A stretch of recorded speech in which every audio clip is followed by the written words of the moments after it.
13%. That's the number I'm waiting for on this chart to pull the trigger to start accumulating cryptocurrencies like there is no tomorrow. No, I haven't been accumulating, nor have I been trying to rush into anything right now. I'm still with the belief that we are in a bear market for crypto until we hit this magical number. Now, why 13? Isn't that an unlucky number? I guess you could say so, but if we zoom out here on this chart for combined cryptocurrency dominance, which is pertaining to just USDT and USDC, which are stablecoins, the last time that we got up to this level was back in June 2022, and we bounced back into this level again in September 2022, and again one more time in November. This has been the level that I've been waiting for, and we got really close in February when we had that massive, massive drop. 13% is a great number to start accumulating, but not to start aping into anything in terms of cryptocurrency. And this is the sole reason why. Now, this chart shows two different cryptocurrencies combined, like I said before, USDT plus USDC. Now, we could use stable.c.d, which is also crypto stablecoins dominance, and this is actually a higher percentage. It's at 12.66, which means that we should see a number that is much higher, maybe like 18 or 19%, which we could use this, but I don't really want to do, to be honest. Or you might want to consider looking at USDT. But again, USDT dominance itself is only about 7.5%, whereas stablecoins with USDT and USDC together is about 10.5%. So that little 3% amount matters a lot. But here's why I still think we're going to be going up higher. If you zoom out and look at the chart just for USDT.D, we have history going all the way back to 2015. Yes, this chart has clearly been going up and higher until about here. 2023, it's been going sideways for quite a while. Now, it has reached a similar zone where it topped out back over here in June 2022, but we also know that over time, we've seen more stablecoins entering the space. Well, like USDC, which isn't that old, but it's also not that young either. It's been around since really 2019. And yes, it's shot up a lot higher. Over here in May, it moved up to 7%. So when we put these two guys together, we get an interesting view of the stablecoin dominance market.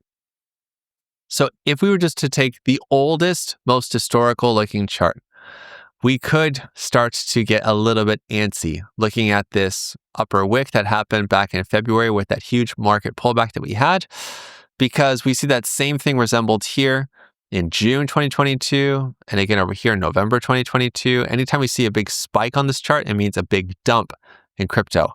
So it has kind of sort of hit this range where it's resistance. But again, it's just one of many stable coins. And if we were to put all stablecoins together, we're at 12% versus 7%. So I do feel like even though we can look at just one, we should really try to look at as many of the bigger ones as possible. So taking that into account, trying to just explain my thesis as to why I always look at these two specifically, this is why. Because it makes more sense to focus on the two biggest stablecoin dominance charts than just one of them. And with that said, knowing that we had a much higher low in terms of this March 2024 high and December 2024 high, which corresponded to big moves in the market. These are being market tops right here. Again, I still think that we have yet to hit a real market bottom, which should be at least up here to 15%, if not higher. For the same reason as before, this just keeps getting higher and higher. We don't have that much data for stable.c.d. But for USDC dominance, we know this is also increasing. Used to be down here at 0.09%, and it moved all the way up to 7% back in 2022 June. So there's reason for me to believe that this could go a lot higher.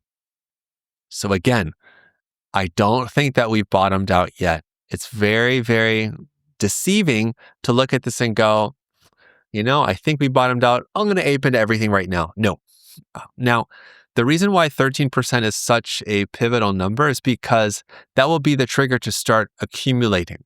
And what I mean by accumulating is not aping. I don't mean full porting into whatever coin you want to. This is basically going to be the trigger where we're going to continue to see coins fall down lower and lower. I am a DCA trader by nature, which means that I'm prepared to dollar cost average into positions. So once we hit this magical number of 13%, I also have some more money set aside when we get it to 15%. If we get up here to 17%, I'm also going to be scaling in to my positions even more. And I want to speak to that now.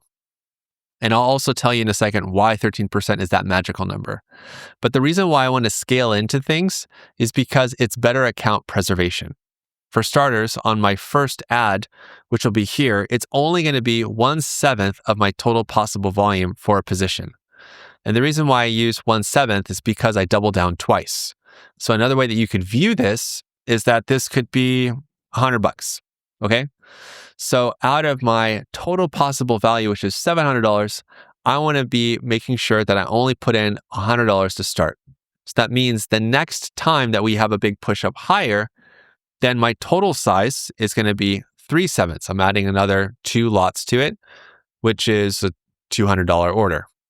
And then finally, once we get to this really crazy amount, if it even happens, this is where it's going to be a $400 order. So 1 plus 2 plus 4 is 7. So we have in total $700. So again, this is the way I've been trading crypto since 2019. It's served me so well. So while I think 13% is a great percentage to start accumulating cryptocurrencies, I don't necessarily think that it will be the bottom signal this time around. I still think that we could see stablecoin dominance combined go up a lot higher. And trust me, if it goes up that high, it's going to be a devastating drop. I don't expect it to, but I'd much rather be safe than sorry instead of going all in at 13%.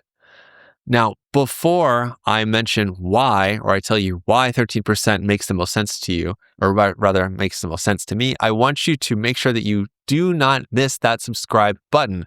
If you are not subscribed to the channel, the little subscribe button has a little animation that flashes to get your attention.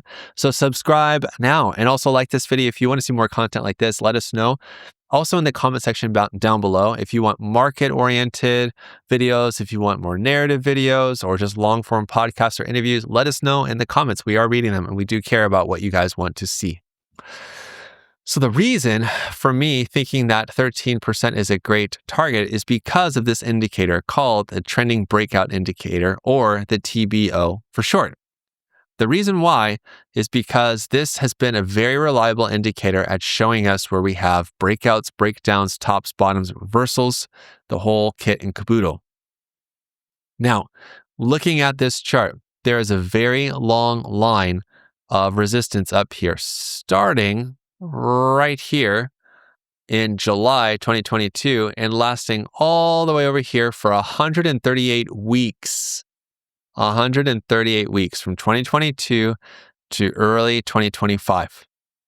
So this length right here is a big deal because the longer that these lines are, the stronger they are in terms of being resistance. So this is going to be a pretty strong target, short-term target for stablecoin dominance combined to hit. And if it hits this and surpasses it, well, in my mind, this is basically where everything above this level is where we see a lot of fear-based selling. We see a lot of stop losses getting triggered, a lot of people that are buying the dip on leverage getting liquidated, which means buying the dip on leverage and the price goes lower than you want, your margin now equals, or rather your loss equals your margin, and it pushes the price lower and lower and lower. We've seen this kind of stuff play out, particularly in 2022 and also in 2018, which is why I don't think 2026 is any different. Now, 13% is not a hard and fast and fixed number. And again, I do think that we could see stablecoin dominance combined go up a lot higher. Now, let's just talk about a couple of parallels too in terms of this indicator with where we are now versus where we were back here. I said that I do think that we're going to go higher. Back over here, we can see one dip into this cloud and it shoots back up, not once, but twice.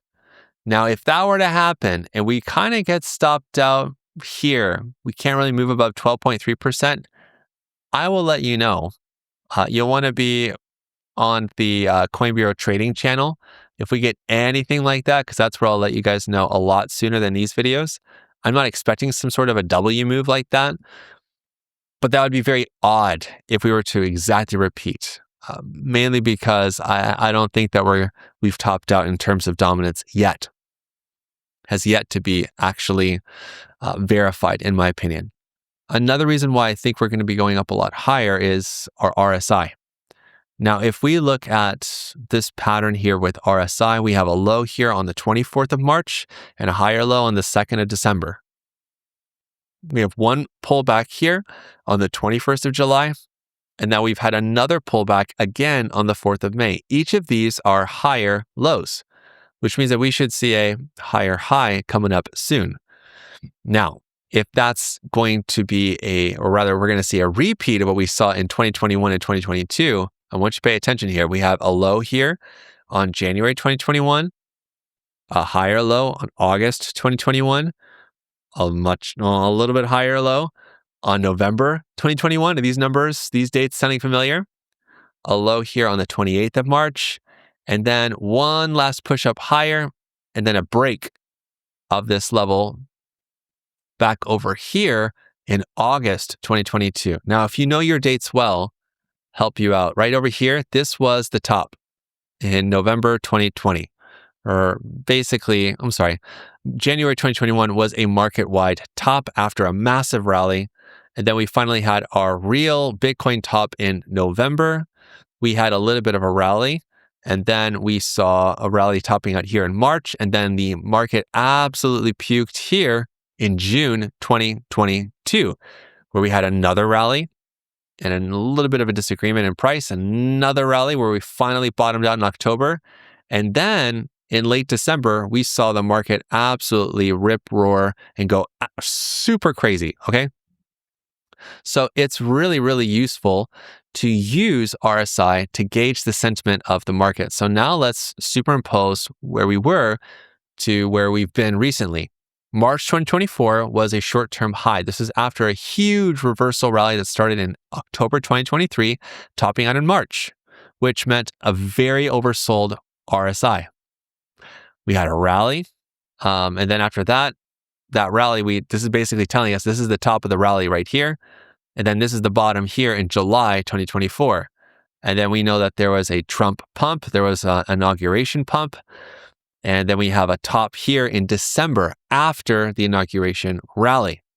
And then we had a big market drop in March, which finally bottomed out in about April 2025, where we saw the market recover. And we had a pretty big rally in terms of this chart that went up to about July, then we chopped for a bit. And then we had an initial pullback in November, a little bit of a one, but a much bigger one that happened in October, which forced us to go higher. And then we had another huge one in late February, well, really at early February, where we saw our big drop down to 60K for Bitcoin. So when we're looking at this chart, this is an inversion of what's been happening on the charts themselves. So what happened from the beginning of March up until recently here, May 4th? There was a really big Bitcoin rally. And lo and behold, it's hit this support level yet again, similar to this short-term top in March before we had one more drop. I still think we're going to see one more drop on this chart. It's taking its sweet, sweet time, that's for sure. But I do think we're going to see one more drop, which will mean one more push up to possibly this 13% level or higher. Now, once that happens, I believe that will be the final capitulation that we've all been waiting for.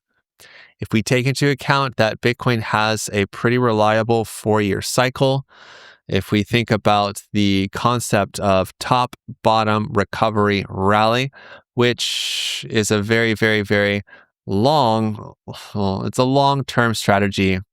Oh, I'm looking at the wrong chart for this. That's okay. But essentially, we have it mapped out here on the chart. I can even show it to you.